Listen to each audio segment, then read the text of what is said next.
Hello children, कैसे हैं आप? आशा है आप अच्छे होंगे। हम लोगों ने पिछले लेक्चर में शुरू किया था system of particles and rotational motion के बारे में चर्चा की थी। हम लोगों ने उसमें सेंटर ऑफ मास शब्द एक आया था, उसकी भी चर्चा की थी। और आज हम लोग चर्चा करेंगे कि motion of the centre of मास क्या होगा। सेंटर ऑफ मास किसी भी मास का वह पॉइंट है जहां पे आप पूरा का पूरा मास को कंसंट्रेटेड मान सकते हैं। तो चलिए हम लोग आज शुरू करते हैं motion of centre of mass. Motion of centre of मास। हम लोगों ने देखा था कि कोई ऑब्जेक्ट है और इसका m1, m2, m3 मास है और ये ऑब्जेक्ट जो है मोशन में है। और इनका जो पोजीशन वेक्टर है या r1 है, इसके लिए r2 है पोजीशन वेक्टर, इसके लिए r3 पोजीशन वेक्टर है, mn अगर है तो उसके लिए rn पोजीशन वेक्टर है। तो ये हम लोगों ने किया था क्या, पिछले बार में हम लोगों ने निकाला था कि अगर टोटल अगर मास m है और सेंटर ऑफ मास का पोजीशन वेक्टर r है तो हम लोगों ने किया था क्या कि mr is equal to m1 into r1 plus m2 into r2 plus mn into rn, where r is position vector of center of mass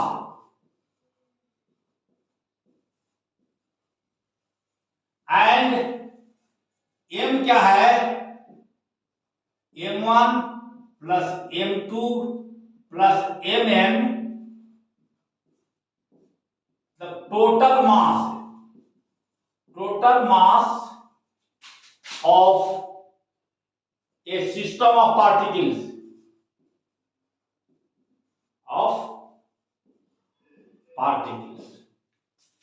यह हम लोगों ने पहले किया था।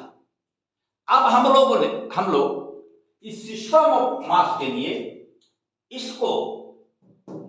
इक्वेशंस को हम एक नंबर कहते हैं और इसको हम लोग डिफरेंशिएट करके देखते हैं कि क्या होता है। तो हम लोग को पता चलेगा कि मोशन ऑफ सेंटर ऑफ मास क्या होगा। देखिए आइए हम लोग इसको डिफरेंशिएट करते हैं। डिफरेंशिएट वन को डिफरेंशिएटिंग वन क्या हो जाएगा, m dr dt is equal to m1 dr1 dt plus m2 dr2 dt plus mn drn dt। सब वेक्टर नोटेशन रहेगा क्योंकि ये पोजीशन वेक्टर है, r1 r2 r3 और rn पोजीशन वेक्टर इसलिए वेक्टर नोटेशन रहेगा। ये हमारा हो जाएगा। आप जानते हैं कि ये जो है dr/dt एक वेलोसिटी को बता रहा है, मतलब कोई ऑब्जेक्ट जिसका मास m है उसका वेलोसिटी रहेगा ये। तो ये अगर वेलोसिटी v है तो ये होगा mv is equal to m1 v1 plus m2 v2 plus mn vn। और यह क्या है, ये जो है एक तरह का लीनियर मोमेंटम है, यह लीनियर मोमेंटम दिखा रहा है। तो लीनियर मोमेंटम को हम लोग कह सकते हैं linear momentum of a system of particles is the sum of the linear momentum of individual particles. ये हम लोग कह सकते हैं। इसको थोड़ा हम लोग अगेन डिफरेंशिएट करके देखते हैं क्या होता है। Again differentiating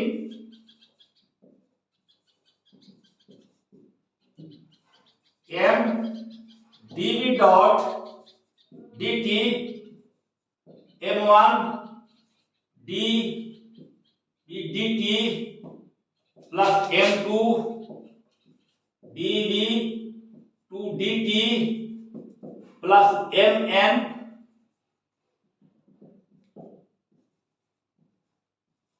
dvn dt। ये क्या हो जाएगा, ये dv अपॉन dt जो है ये बता रहा है एक्सीलरेशन का। तो अगर पूरे बॉडी का एक्सीलरेशन कैपिटल ए हो, अगर पूरे का एक्सीलरेशन कैपिटल ए हो तो हम लिख देंगे M A is equal to m1a1 plus m2a2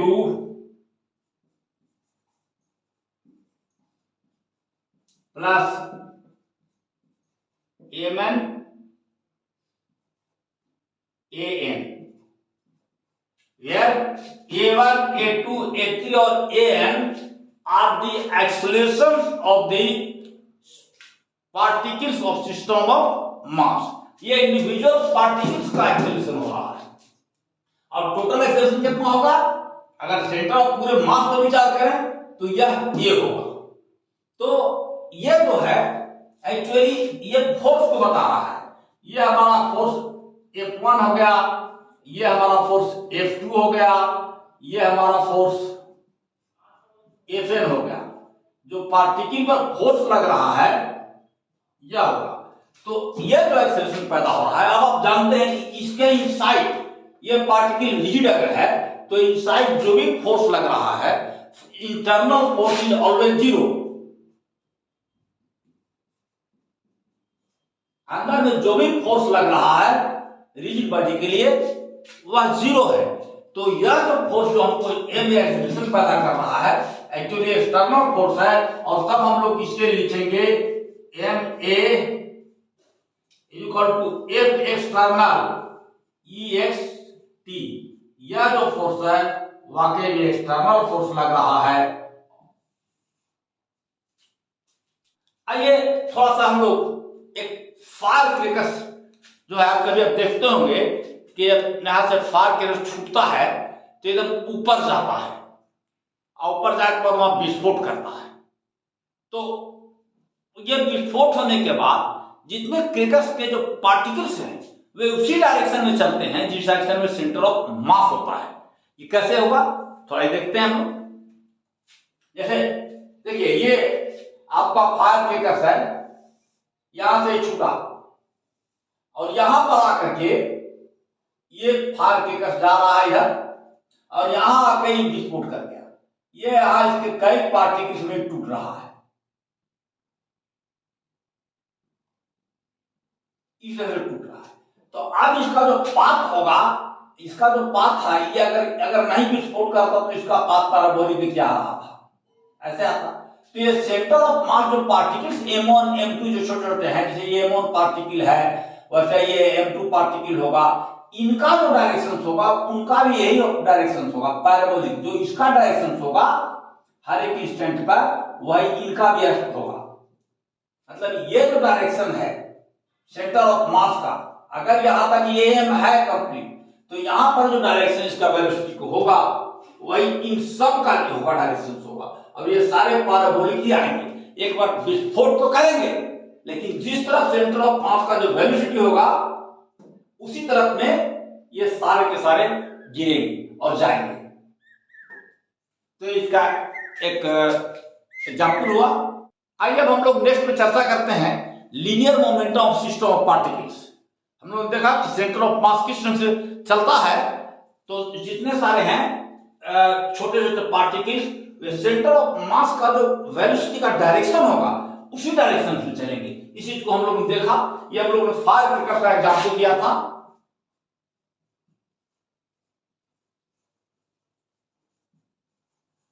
fire cracker मतलब आप इस बात का एग्जांपल दिया था हमने। चलिए इसको हम लोग लीनियर मोमेंटम के बारे में बात करते हैं और सिस्टम ऑफ पार्टिकल्स।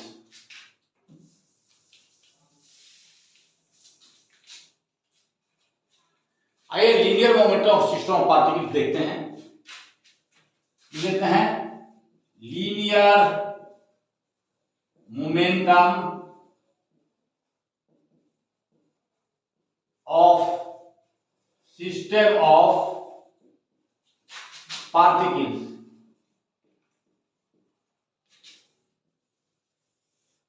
क्या होता है, अगर ये जो m1 है, m2 है, mn है, इसका लीनियर मोमेंटम p1 हो जाए, इसका p2 हो जाए और इसका p3 हो जाए, तो टोटल लीनियर मोमेंटम क्या होगा? अगर p अगर है, कुल टोटल लीनियर मोमेंटम p है, कैपिटल P से दिखा रहे हैं, तो यह होना चाहिए p1 plus p2 plus pn। So linear momentum of the system of particles is equal to the sum of the linear momentum of the individual particles। इसको लिख देते हैं linear momentum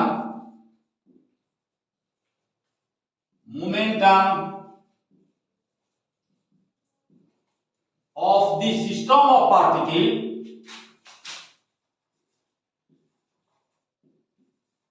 particle is equal to the vector sum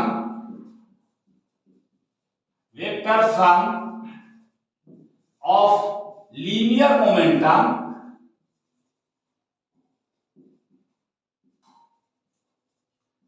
of individual particle। ये vector sum होगा individual particle का, जो linear momentum होगा उसका यह वेक्टर सम होगा, जैसे कि हम लोगों ने इसको दिखाया है। देखिए ये क्या होगा, so P equal to m1 v1 plus m2 v2 plus mn vn, जहां vn v2 और vn जो है velocity of the system of particles m1, m2 and mn respectively। आइए, and this is equal to, ये क्या होता था, ये होता था m into v is equal to m1 v1 plus m2 v2 plus mn vn। इसको हम लोग डिफरेंशिएट करेंगे तो आ जाएगा m dv upon dt equal to m1 dv1 dt plus m2 dv2 dt plus mn dvn dt। तो ये हम लोगों ने किया था और इसको हमने दिखाया था कि ये जो टोटल है क्या है, एक में का फोर्स है, यह m जो है एक्सेलरेशन है, a है, और ये एक्सेलरेशन यहां पर हो गया m1 a1। अभी हम लोग तुरंत किया था इसको m2 a2, और ये सेम चीज आ गया है mn a, और यह आ जाता है आपका force external F1 plus F2 plus Fn। अभी हम लोगों ने इसको किया था और करने के बाद हमने लिखा था क्या कि यहां पर जो फोर्स लग रहा है, दो पार्टिकल के बीच में फोर्स लग रहा है, तो यह बैलेंस्ड है। तो फॉर ए रिजिड बॉडी, कोई रिजिड बॉडी है, इंटरनल फोर्सेस बैलेंस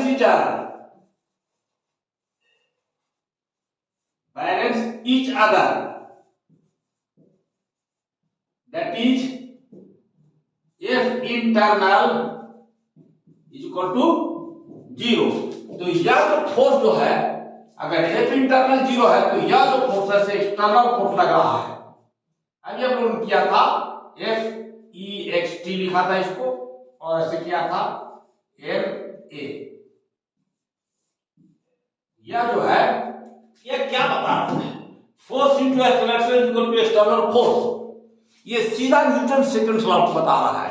इसके पहले जो हम लोगों ने किया था dp अपॉन dt, जो हम लोगों ने निकाला इसको यहां करके, तो यह भी न्यूटन सेकंड लॉ को बता रहा है। दैट इज यह जो है वाकई में आपका dp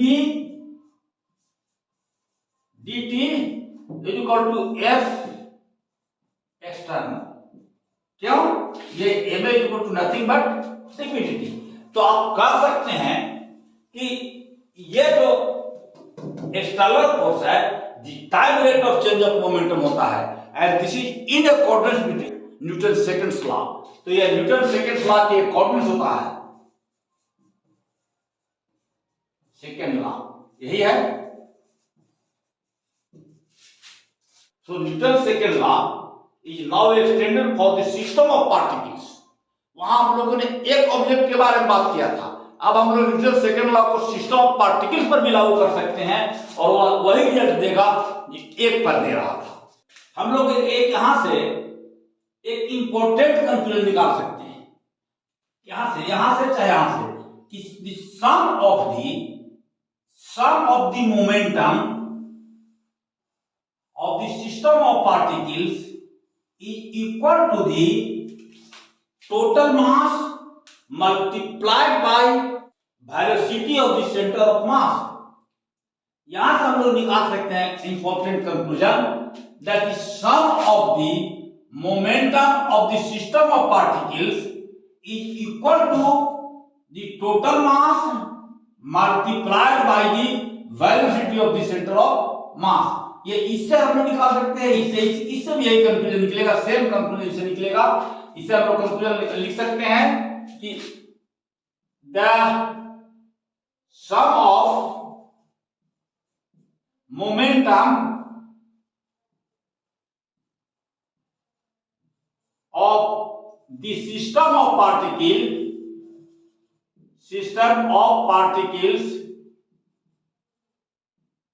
is equal to the product of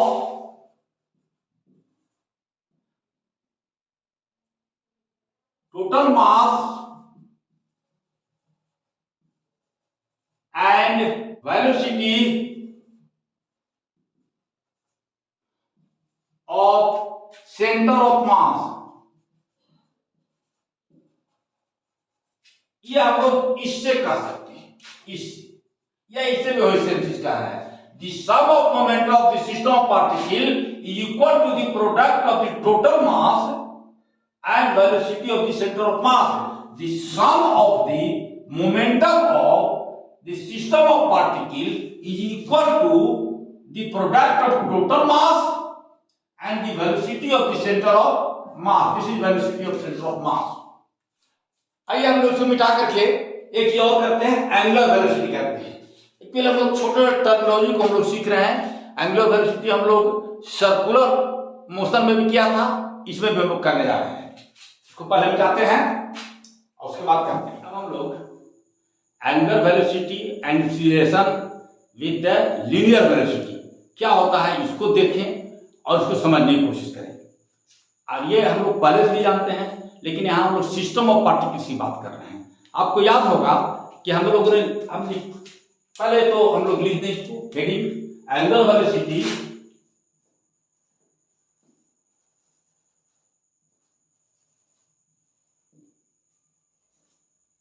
and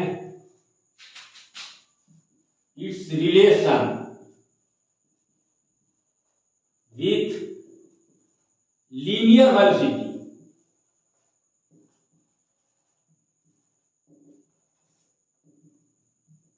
linear velocity के साथ क्या रिलेशनशिप का आपको याद होगा कि हम लोगों ने लिखा था जब हम लोग सर्कुलर मोशन कर रहे थे तो उस समय लिखा था हम लोग लीनियर वेलोसिटी को हम लोग v से दिखाते थे और लिखते थे कि linear velocity is equal to omega into r। अब हम लोग वेलोसिटी की बात कर रहे हैं तो v हमारा लीनियर वेलोसिटी था, ओमेगा हमारा एंगुलर वेलोसिटी और r हमारा रेडियस था।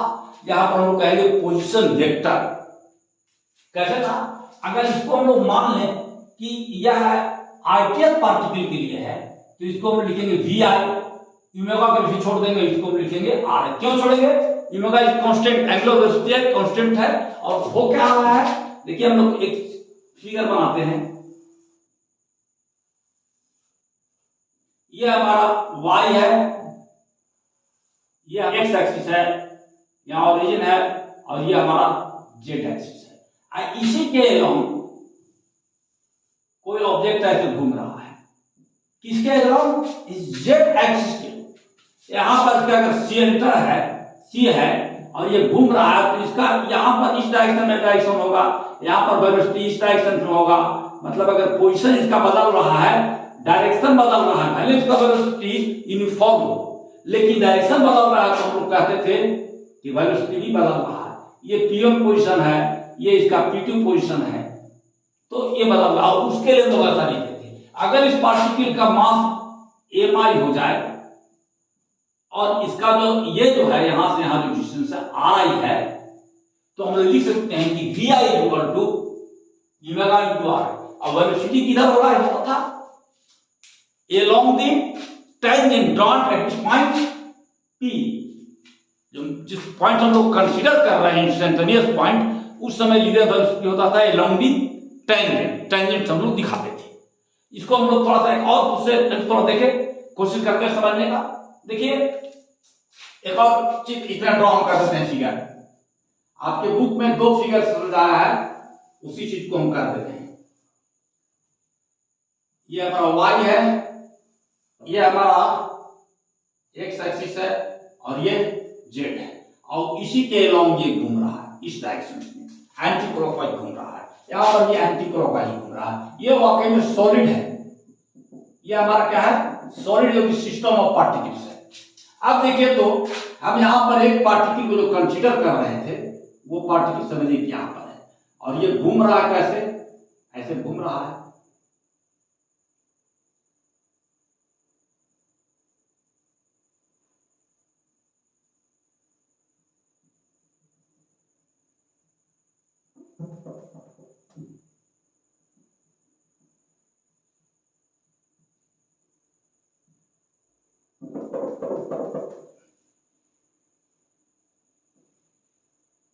इस ढंग से कुछ घूम रहा है, परफेक्ट पूरा तो नहीं हुआ, ये घूम रहा है इसके।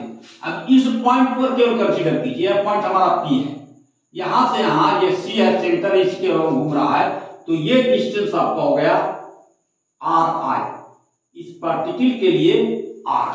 और ये जो यहां से है, ये इसका अगर वेक्टर निकाले, पोजीशन वेक्टर इस O से, तो O से पोजीशन वेक्टर इसको हम लोग कहते हैं R। वाकई में हमारा ये पोजीशन वेक्टर R है, और अगर ओमेगा हमारा है एंगुलर वेलोसिटी, तो vi at this point P at P लिखते हैं। कितना होना चाहिए? Omega cross R, where R is the position vector of point at P। इस P पॉइंट पर जो है कोई मास है mi, जिसका पोजीशन वेक्टर r है, and this is equal to omega r cross. देखिए r को हम लोग क्या लिख सकते हैं? r is the vector sum of OC plus CP, OC plus CP, this is vector, and so omega r, omega equal to OC equal to omega cross CP। अच्छा, ये ओमेगा इनटू OC क्या है? Omega along OC is 0। OC के along omega कहां पर स्थिर है? OC के अलोंग वहां पर पॉइंट पे है, तो ओमेगा खुद 0 है, तो ये पूरा टर्म हो जाएगा 0, और बचा क्या? Omega cross CP। CP हमारा क्या है? Ri is the position vector, या Ri इज द डिस्टेंस, यहां से यहां तक का डिस्टेंस है, जो किसी को हम लोग मापे हुए हैं। तो हम लोग यही चीज को ले आए कि vi equal to nothing but omega into ri। और ओमेगा है क्या? अगर ओमेगा की बात करें तो खुद ओमेगा है, अगर इसका हम मॉड लें तो वास्तव में ये d theta upon dt। Time rate of change of angle subtended at the centre of the circle is called omega. समय के साथ जो एंगल बदलता है, 1 सेकंड में एंगल जो सेंटर पर बन रहा है, वही है omega. When theta is measured in radian, इसको भी ध्यान में रखना होगा। Okay. Now we come to the angular acceleration. हमारा एंगुलर एक्सेलरेशन क्या इसका होगा? एंगुलर एक्सेलरेशन इसको हम लोग अल्फा से दिखाते हैं, और एक्सेलरेशन है इसलिए वेक्टर क्वांटिटी होगा, और this must be equal to D omega dt। अब देखिए, since axis of rotation is fix, axis of rotation fix है, तो लिखेंगे since axis of rotation is fixed, so axis of rotation fix होगा, omega is also fixed, तो omega is also fixed. Omega जो angular velocity है तो यह भी फिक्स होगा। अब ये दोनों जब फिक्स होंगे तो अल्फा क्या होगा? तो alpha is fixed, so alpha is also fixed, एकदम ये फिक्स्ड है अल्फा। इन दैट केस जब तीनों हो कि ये फिक्स है, ये फिक्स है और अल्फा उसके फिक्स हो रहा है, तो यह जो वेक्टर है, वेक्टर यह रिड्यूस कर जाता है स्केलर की तरह, और वैसी स्थिति में इसको हम लिख सकते हैं कि अल्फा जो है ये dt reduces to a scalar 1, यह स्केलर बन जाता है। इसका मतलब क्या हो जाएगा रिड्यूस होकर के, अगर एक्सिस ऑफ रोटेशन फिक्स है तो ओमेगा हमारा अपने आप फिक्स है, और अल्फा आल्सो फिक्स हो जाएगा, वो भी फिक्स हो जाता है। वैसी स्थिति में ये है तो स्केलर बन जाता है, ये हमारा स्केलर होगा, तो हम लिखेंगे डी ओमेगा अपॉन dt। इसको हम लोग स्केलर की तरह भी लिख सकते हैं।